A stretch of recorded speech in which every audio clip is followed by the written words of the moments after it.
At para naman sa ating pabaong Pampa Good Night, trending ang larong masusukat ang bilis sa isip at salta na Say the Word on Beat. Pero para mas masaya, hinaluan niya ng thrill ng ilang kumasa kung paano, panoorin natin yan.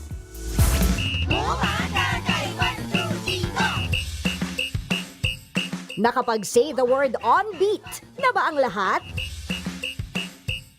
Bagong paandar na naman yan sa social media. Lalo na yung mabibilis ang dila. Gaya ng kumasa na si 17 Vernon with Animal Words. In fairness, try natin level 5. Ayun lang, natawa na lang si Vernon.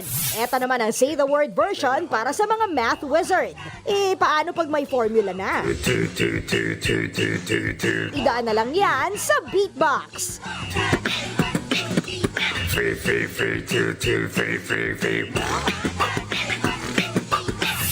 Sinubukan na rin yan ng online sensation na si Mama Lulu.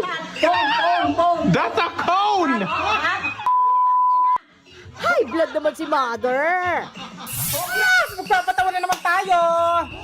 F, F, F, F, what? Yeah! What, F, what, F, what, F. What if wag mo na lang akong paasahin kung wala ka naman talagang intensyon, di ba? Sabi magpapatawa, bakit naman nag-relapse? O diba? Bagong game idea na naman sa mga magpa-party this holiday season.